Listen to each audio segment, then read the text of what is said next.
अरे सर, आप यहाँ?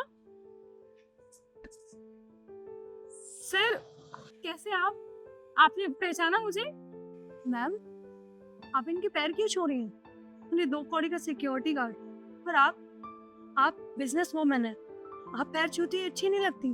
रिद्धि, तमीज से बात करो। वो मेरे टीचर हैं, उन्होंने मुझे पढ़ाया है। सर, आप मुझे पहचान रहे हैं? सर, मैं नव्या, आपको याद है आपसे मैंने ट्यूशन पढ़ा है और आप हमेशा बोलते थे कि मैं बड़ी होकर बहुत अच्छी इंसान बनूंगी, बहुत पैसे कमाऊंगी। हाँ, बिल्कुल पहचान लिया मैंने, बिल्कुल पहचान लिया। अरे नव्या बेटा, तू, मैं तो पहले ही कहता था, अरे एक दिन जरूर कुछ न कुछ बन के दिखाएगी। और वो नव्या, तू पढ़ने में बहुत होशियार थी, मैं कहता था पहले ही। शायद भगवान ने सुन ली तो अच्छी पोस्ट पर गई। कहाँ पर हो आजकल? जी सर, भगवान ने आपकी सुन ली। जैसा आपने कहा था ना, बिल्कुल वैसा ही हुआ। मैंने बहुत मेहनत की और देखिए, आज मैंने अपनी खुद की कंपनी स्टार्ट की है और इसकी बहुत सारी ब्रांचेस भी हैं। पर आप यहाँ पे सिक्योरिटी गार्ड की नौकरी क्यों कर रहे हैं? आप तो इतने अच्छे टीचर थे, स्कूल में पढ़ाते भी थे, फिर ये सब कैसे? बस नव्या बेटा, किस्मत के फेरे ही कुछ ऐसे हैं। हम टीचर तो थे, लेकिन भगवान ने साथ नहीं दिया। वो बीमारी लगा दी, वो सांस की सी दिक्कत थी। अब ट्यूशन पढ़ाता था, नौकरी से रिटायर हुए तो ट्यूशन पढ़ाते थे। सभी पड़ोसी कहने लगे, नहीं नहीं, मास्टर जी कहते हो बीमारी है, हमारे बच्चों को बीमारी हो जाएगी, चलो यहाँ से पढ़ो, बस हटो यहाँ से। सब बच्चे चले गए। बहुत कमाया मैंने, बेटे को पढ़ाया लिखाया, शादी ब्याह कराए। एक ही लड़का था मेरे, मैंने सोचा ये काम आएगा मेरा। और उस लड़के ने, बेटा नब्दा क्या बताऊं, उसके घर वाले ने, उसने मेरे को घर से निकाल दिया। और तेरे तो बीमारी बहुत बुरी है, कहीं जा तो मेरे यहाँ से निकल। बेटा सारी जमीन जायदाद सब अपने नाम कर ले। बस मैं घर से निकाल दिया। जैसे ही इधर उधर भटकता रहा, एक आप जैसा कोई बहुत ही अच्छा आदमी मिला। उसने कहा, अरे मास्टर जी ऐसे कैसे बात बनेगी, तुम इधर आओ, यहाँ काम कर ले।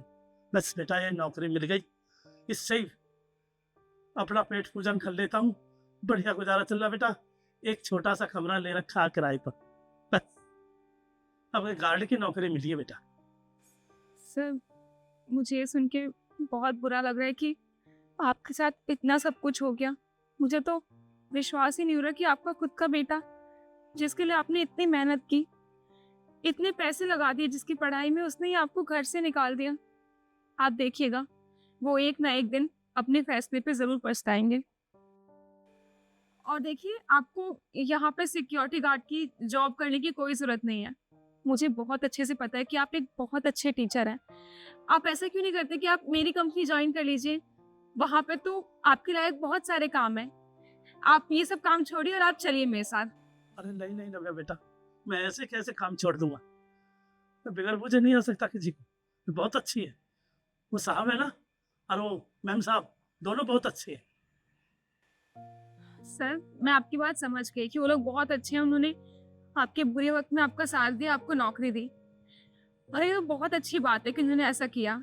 लेकिन अब तो आप मुझे मिल गए हैं ना सर। मैं आपकी स्टूडेंट हूँ और मैं आपके लिए कुछ कर सकूंगी तो मुझे बहुत अच्छा लगेगा।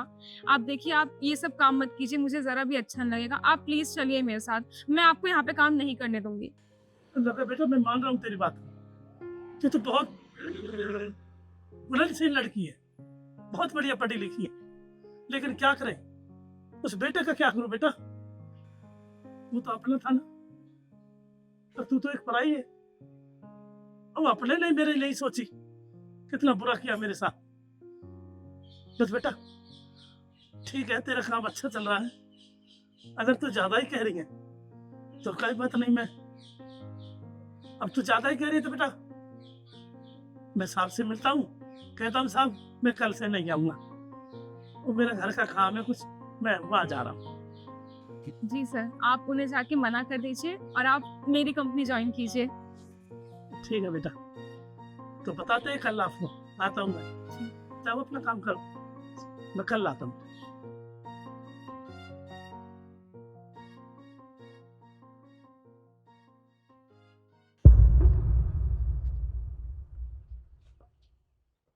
पापा, आप यहाँ? अरे आप यहाँ पर क्या कर रहे हो?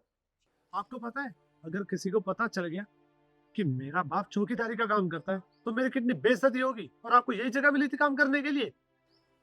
अरे बेटा तू मेरे पीछे क्यों पड़ा? आखिर क्या बिगाड़ दिया मैंने तेरा? अरे मैं नौकरी करता हूँ तेरे लिए, कोई परवरिश में कमी छोड़ी? और तूने मेरे साथ अच्छा नहीं किया बेटा। तुझे भगवान देखेगा। आखिर क्या चाहता है तू?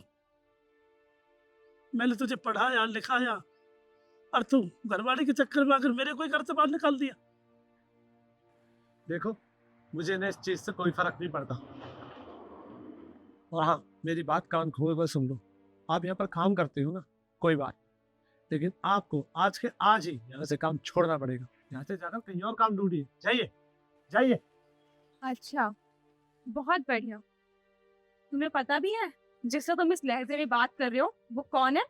वो तुम्हारे पापा हैं, जिन्होंने तुम्हें पाल पोस के इतना बड़ा कर दिया, इस लायक बनाया कि तुम आज इतनी बड़ी कंपनी में काम कर सकते हो, तुम्हें सक्सेसफुल बनाया।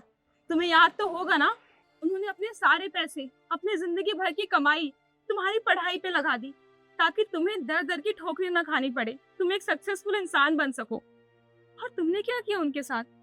तुमने अपने ही पिता को, जो इतने अच्छे हैं, उन्हें अपने घर से बाहर निकाल दिया। निकालोगे भी क्यों नहीं, तुम्हारी जरूरत जो पूरी हो गई थी, अब तुम्हें इनकी क्या जरूरत थी? मुझे शर्म आती है तुम जैसे लोगों पे जो अपने माँ बाप को अपने घर से बाहर निकाल देते हैं, उनकी इतनी भी कदर नहीं करते, ये भी भूल जाते हैं कि आज वो जो कुछ भी हैं उनकी वजह से ही है। लेकिन कोई बात नहीं, यू नो व्हाट, तुम जैसे लोगों की ना मेरी कंपनी में कोई जगह नहीं है, तो तुम यहाँ से जा सकते हो। मैडम जी, आप इतनी सी बात के लिए मुझे नौकरी से मत निकालिए। मैं आपसे माफी मांगता हूँ। और हाँ, मैं पापा से भी माफी मांगता हूँ। पापा, आप मुझे माफ कर दीजिए, ठीक है? मैं आप मुझे नौकरी से मत निकालिए। Wow, I like this attitude. अभी तक तुम अपने पापा को पता नहीं क्या क्या बोल रहे थे कि यहाँ से चले जाओ, तुम ऐसे हो वैसे हो, ना जाने क्या क्या बोल रहे थे, और अब जब बात अपने पे आ गई तो तुम उनसे सॉरी बोल रहे हो। यू नो व्हाट, तुम यहाँ पे काम करने के लायक हो ही नहीं। इनफैक्ट तुम कहीं भी काम करने के लायक नहीं हो। मैं बहुत ही सिंसियरली बोल रही हूँ, यहाँ से चले जाओ। Get out from here. I said get out from here.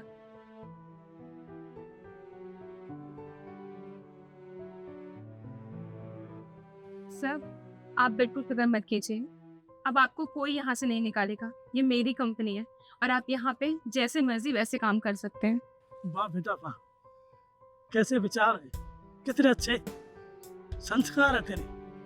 मैं तो पहले ही कहता था, भगवान तुझे बनाए रखे बेटा, हमेशा खुश रखे। आशीर्वाद है तुम्हारा।